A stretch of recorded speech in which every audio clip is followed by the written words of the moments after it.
I'm a geologist working at Death Valley National Park in Nevada. Over the last few months, we've been studying the geological formation dubbed Devil's Hole. Anyway, I've always found this place somewhat disconcerting. We have a vague idea of how it came to be and what makes it do what it does, but there's something else. Something off.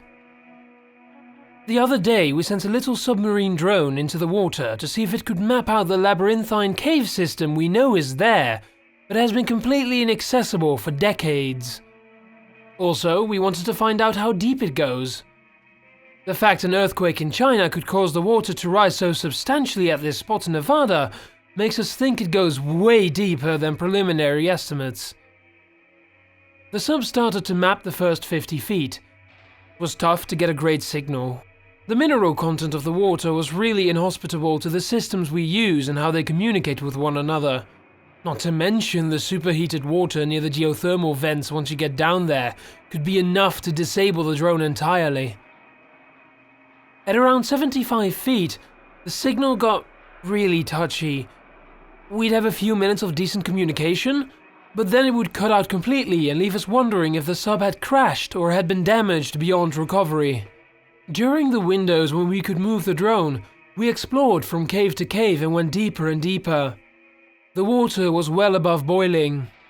As the pressure increased, so did the temperature. The sub was rated for up to 400 degrees for a short period of time, and pockets of water were getting close to that maximum. We got to a relatively cool spot, around 225 degrees Fahrenheit, and were told to stand by. Greg, the guy who was operating the optical equipment on the drone, kept insisting that he was seeing flashes of light way below our position. I kept insisting that the equipment was malfunctioning and causing the flashes, but Greg just wouldn't shut up about another sensor registering bursts of heat at the same time the flashes showed up.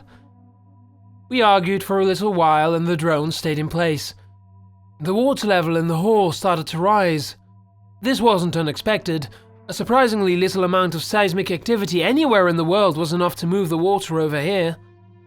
We kept bickering and didn't notice more flashes on the screen until much later, when we analyzed the video. What finally knocked us out of our respective tantrums, though, was the way that the water started to change color. It went from its normal shade to a dull red. Greg glanced at the screen and noticed the depth of the water in the cave chamber, originally at 36 feet, had changed to 335,000 feet. We knew it had to be an error. More flashes showed up on the screen as the water frothed and burbled on the surface. Then the feed went dead, and stayed dead. Greg and I analyzed the video overnight. Everything we'd seen was there and just as confusing. But then Greg saw a tiny spike in the audio track, right when the depth of the cave appeared to drop straight down.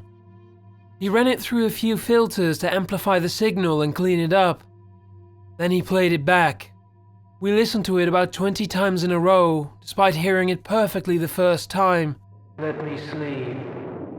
Let me dream. Soon I will rise. Corresponding with the massive increase in depth and the last word of the message, there was one more flash in the final video frame before the drone was lost. After Greg cleaned it up, we saw what it was. A single, glowing red eye that looked like the size of a house. The size of a house from 353,000 feet above. Let me dream. Soon I will rise. Hello everyone, just wanted to add a tiny little thing at the end. Today is IIA's Cake Day. You don't know what a cake day is? It is your Reddit birthday, basically. Happy Cake Day!